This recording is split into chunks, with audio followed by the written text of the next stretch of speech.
The rain tapped softly on the airport windows as the crowds hurried past, dragging their suitcases, staring into their phones.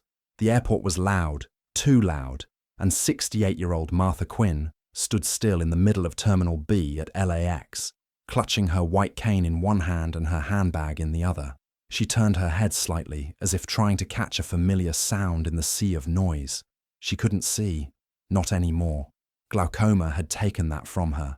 Shapes, light, shadows, gone. These days, she had to listen more, feel more, trust more, especially trust. And right now, that trust felt like a joke. "Jasmine?" she called out, not loudly, just enough to hope. "Jasmine, are you still here?" There was no answer. Just the rolling of suitcase wheels, the beep of carts backing up, the buzz of overhead announcements. A woman brushed past her shoulder without a word. Martha stumbled a little and took 2 slow steps forward. She hadn't been here alone. Her daughter-in-law, Jasmine, had promised to help her. Jasmine had driven her to the airport, walked her into the terminal, said she'd make sure she boarded safely. But now she was just gone. Martha's hand tightened around her cane. "Mom, are you okay?" The voice came from a young man, airport staff, maybe early 20s. He sounded nervous. I don't know," Martha said. "My daughter-in-law was with me. She said she would help me board my flight, but she's not here. Do you know where she went?" "No," Martha said quietly. "I can't see. I thought she was right behind me." The man gently guided her to a nearby chair. She sat down slowly, her legs trembling slightly. She could feel the eyes of strangers nearby, glancing, wondering, maybe pitying, but she didn't care. She reached into her bag, found her phone. She could call Jasmine, but her hands stopped. What if she didn't want to answer? Martha sat in that hard plastic chair, silent, breathing carefully, feeling the cold air around her. She knew. Jasmine didn't forget her. Jasmine didn't get lost. She left her, on purpose. And now Martha knew something else. She wasn't going to cry. Not here. Not yet. Martha had always been strong. After her husband passed away when their son Derek was only 8, she never let herself fall apart. There was no time for it. She worked days at the post office and cleaned offices at night. For years, she carried the weight of keeping their small house, making the mortgage payments, fixing the roof, putting food on the table. That house meant everything to her. It was more than just walls and a roof. It was a promise she made to her son, that no matter what, he'd always have a home. Derek was a quiet, serious boy who grew into a hard-working man. He made Martha proud. He went to college, got a good job as an accountant, and seemed to stay out of trouble. Then he met Jasmine. Jasmine was different from anyone Martha had expected him to bring home. She was smart, beautiful, always well-dressed, and polite, but cold. There was a distance in her smile, a stiffness in her hugs. Still, Martha tried. She told herself, maybe it just takes time. When they got married, Jasmine moved into the house with Derek. At first, Martha welcomed it. The house felt fuller, but slowly, things began to shift. Jasmine started checking the mailbox before Martha could get to it. Sometimes bills or letters would disappear. If Martha asked, Jasmine would say, "Oh, it was just junk," but her gut told her otherwise. Then, she noticed Derek started changing his mind more often about everything. Plans, money, even the small things like what they'd eat or when they'd visit Martha's church. And whenever he changed his mind, Jasmine was always nearby. Martha didn't say much. She didn't want to cause trouble between her son and his wife, but in her heart, she knew something was wrong. Then came the blindness. It didn't happen all at once. First, blurry mornings, then shadows that stayed. Soon, she couldn't drive, couldn't read, couldn't even make out the shape of her son's face. It was glaucoma, the doctor said, too far along to fix. She felt helpless, scared, but more than anything, alone. Jasmine said all the right things at first. "We'll take care of you. You don't have to worry." But her voice had no warmth. Her actions were sharp and fast, helpful, but without kindness. She never sat with Martha, never asked how she was feeling. She moved Martha's things without telling her, made her feel like a guest in her own home. Derek, he changed too, always busy with work, always tired. When she told him Jasmine made her feel unwanted, he'd say, "Ma, you're just not used to needing help. Jasmine's doing her best." But Martha knew better. She could feel it, how Jasmine paused before touching her, how she whispered in the hallway, how she made sure Martha never had a voice in any decision. Then came the call from Texas. Her sister Ruth was dying. Liver cancer. It hit fast and hard. Ruth was the only family Martha had left besides Derek. Martha cried the day she got the news. She needed to see her sister, say goodbye. That was when Jasmine smiled and said, "I'll help you get there. I'll take you to the airport. Make sure everything goes smooth." Martha had been touched, grateful. She thought maybe she was wrong. Maybe Jasmine did care, even a little. But now, sitting alone in that airport, blind and lost, Martha realized the truth. This wasn't kindness. This was planned. Jasmine wanted her gone, and she'd made sure Martha couldn't come back. It took Martha a while to calm her hands enough to find Derek's number on her phone. Her fingers shook as she pressed the screen. When he finally answered, his voice was full of surprise. "Ma, where are you? Jasmine said she dropped you off at the gate." Martha's voice stayed quiet. "I never made it past check-in." There was a pause, long and stiff. Then Derek said, "Wait, what? She told me she helped you to the terminal. She said you were already boarding. I've been sitting in the same seat for 2 hours," Martha said softly. Alone. Another silence, then rustling. A voice in the background. "Jasmine." Derek said, "Hold on. Let me put her on speaker."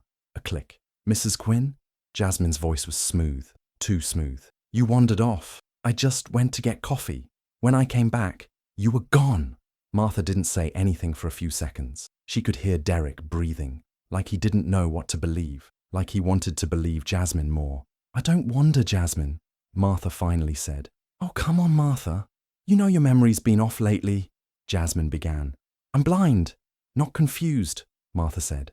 "Guys, stop," Derek cut in. "Let's just figure this out."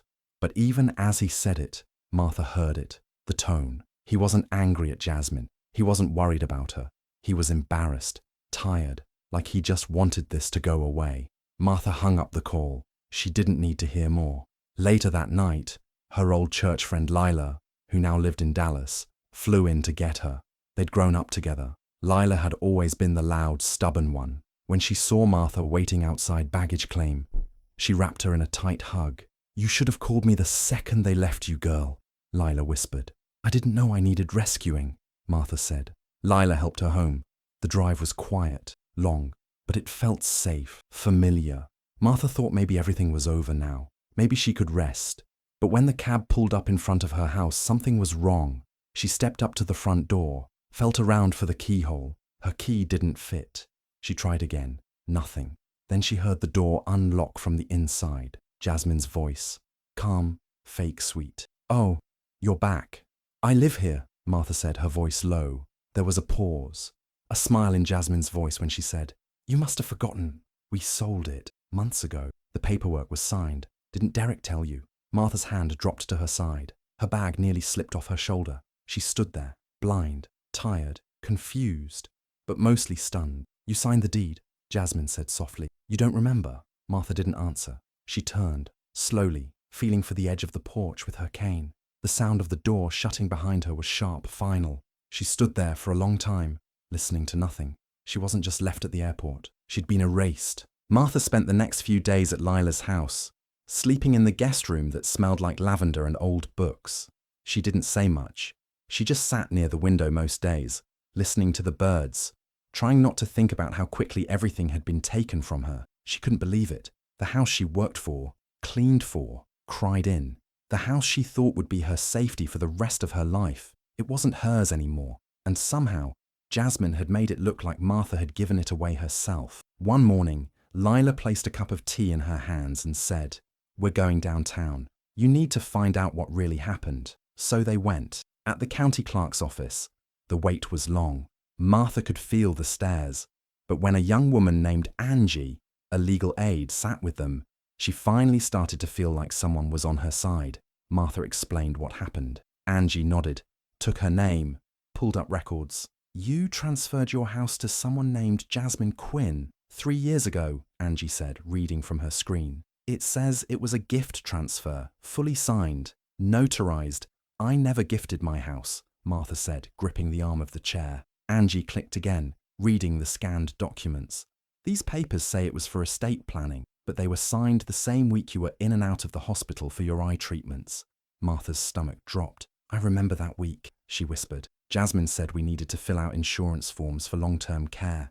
I signed what she gave me. She said it was to help me qualify for assistance. She tricked you, Angie said gently. Martha said nothing. She didn't cry. She just breathed out slowly, like letting the air go might keep her from breaking. Back at Lila's house, she called Derek. He picked up, sounding tired. Ma, why are you doing all this? You knew. I didn't know she did all that, I swear. You didn't ask. You never asked me what I signed. A long pause. Then, I just thought you were being taken care of. You thought wrong, Martha said, and she hung up.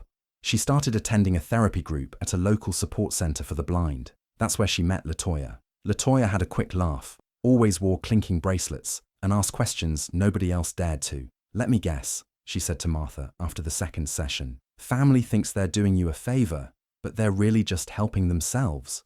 Martha didn't laugh, but she nodded. They became fast friends. When Martha told her the whole story, LaToya's smile faded. You need a lawyer. I can't afford one.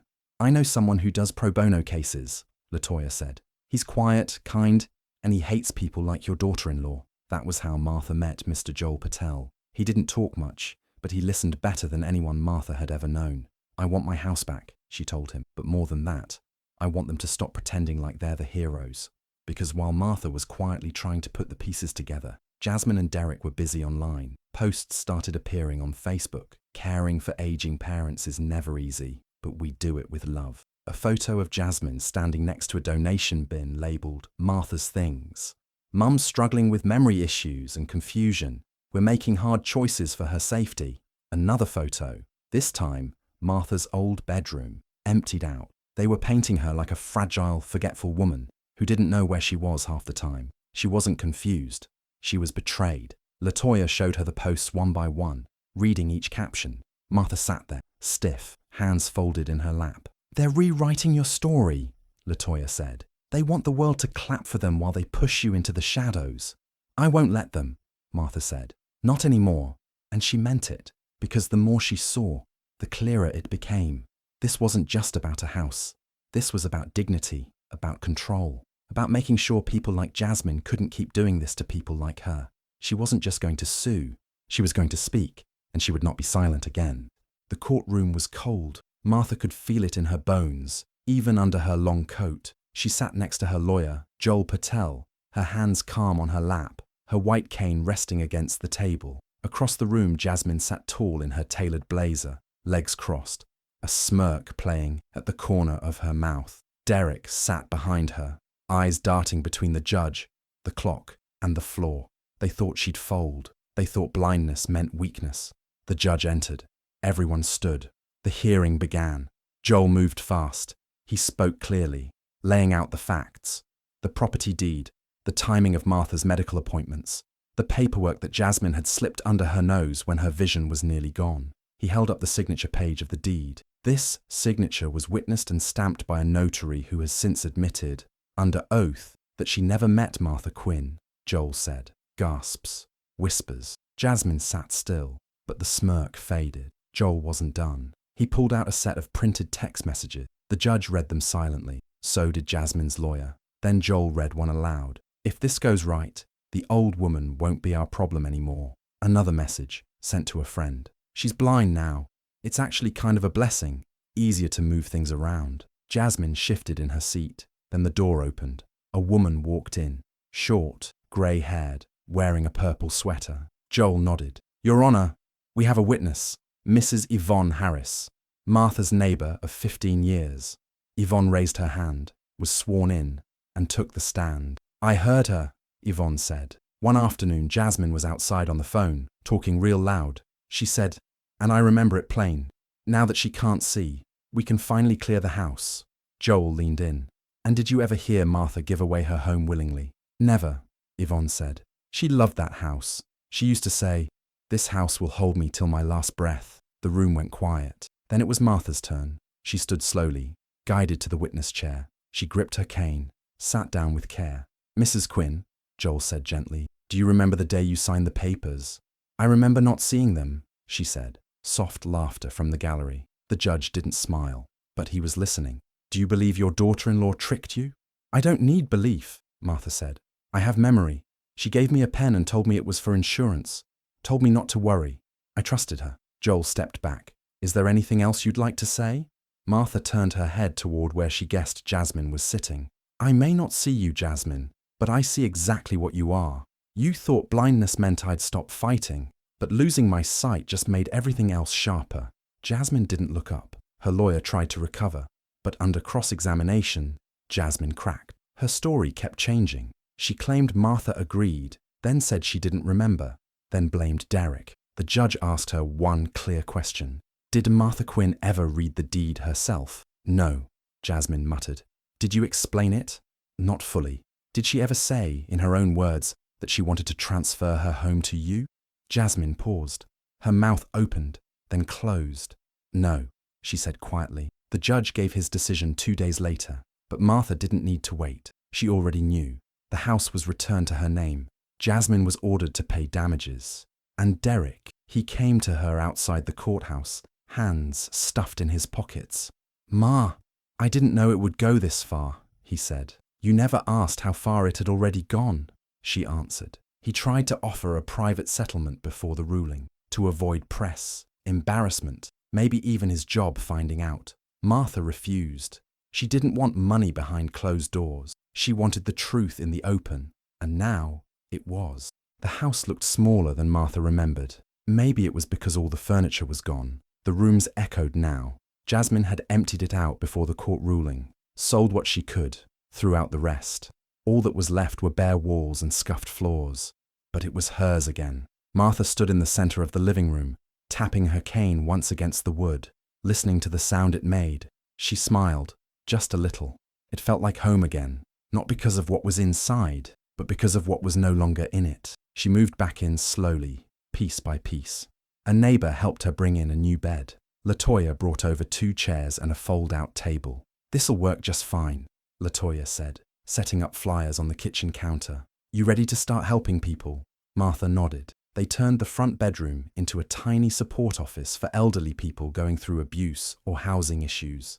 They didn't have much, just a phone line, a printer, and a notebook, but word spread fast. People came with stories. Some wanted help. Others just wanted to be heard. Martha listened to everyone. She didn't talk about her own case unless she was asked. She didn't have to. People saw the way she carried herself, calm, proud, unbroken. Weeks turned into months. One afternoon, as the sun was coming in through the front window, there was a knock at the door. LaToya answered, then called softly, It's your son. Martha didn't move at first. Then she stood and walked to the door. Derek was standing on the porch, hands in his pockets, looking down. I left her, he said, before she could speak. Jasmine, I moved out, got my own place, been thinking about everything. Martha said nothing. I thought maybe... He looked up, eyes tired. You could forgive me. She tilted her head slightly. You didn't just marry her, Derek. You became her. He opened his mouth, closed it again. He looked like he wanted to argue, but he didn't. I was wrong, he said instead. I didn't listen. I didn't see you. She stepped aside and motioned toward the couch. You can sit, she said. I'm not ready to forgive, but I am ready to tell you what you didn't see. He sat, quietly, like a student. Martha sat across from him, her cane resting on her knee, and she spoke. About trust, about dignity, about what it means to go unseen in your own home, about blindness, not the kind that takes your eyes, but the kind that closes your heart. He listened, and for the first time in a long while, she felt like maybe, just maybe, he finally saw her. The room was full, but quiet. People sat in rows, some with notebooks, others just holding their hands in their laps, waiting. At the front stood a simple wooden podium. Behind it, a woman in a light grey dress and a long white cane. Martha. She placed her hand on the edge of the podium, adjusted the microphone, and took a deep breath. My daughter-in-law left me at the airport, she began. Her voice was steady, clear. She knew I was blind, and she walked away anyway. A few people shifted in their seats, but no one spoke. I sat there for hours, not just wondering why she did it, but why I let it happen, why I stayed quiet, why I trusted people who had already shown me who they were. She paused. I didn't speak out for revenge. I didn't go to court to punish anyone. I did it so no one else would be left behind like that again. Alone, silenced, made to feel small. Silence filled the room. I disrupted what they planned for me, and in doing that, I found something they never expected. My voice. A soft breath moved through the crowd, like everyone exhaled at once. Martha nodded once, almost to herself. Then she tapped her cane once on the wooden floor. The sound was crisp, clean. She gave a small smile. Not wide, not for show, just quiet and real. And then she turned and walked off the stage. No one helped her. She didn't need it.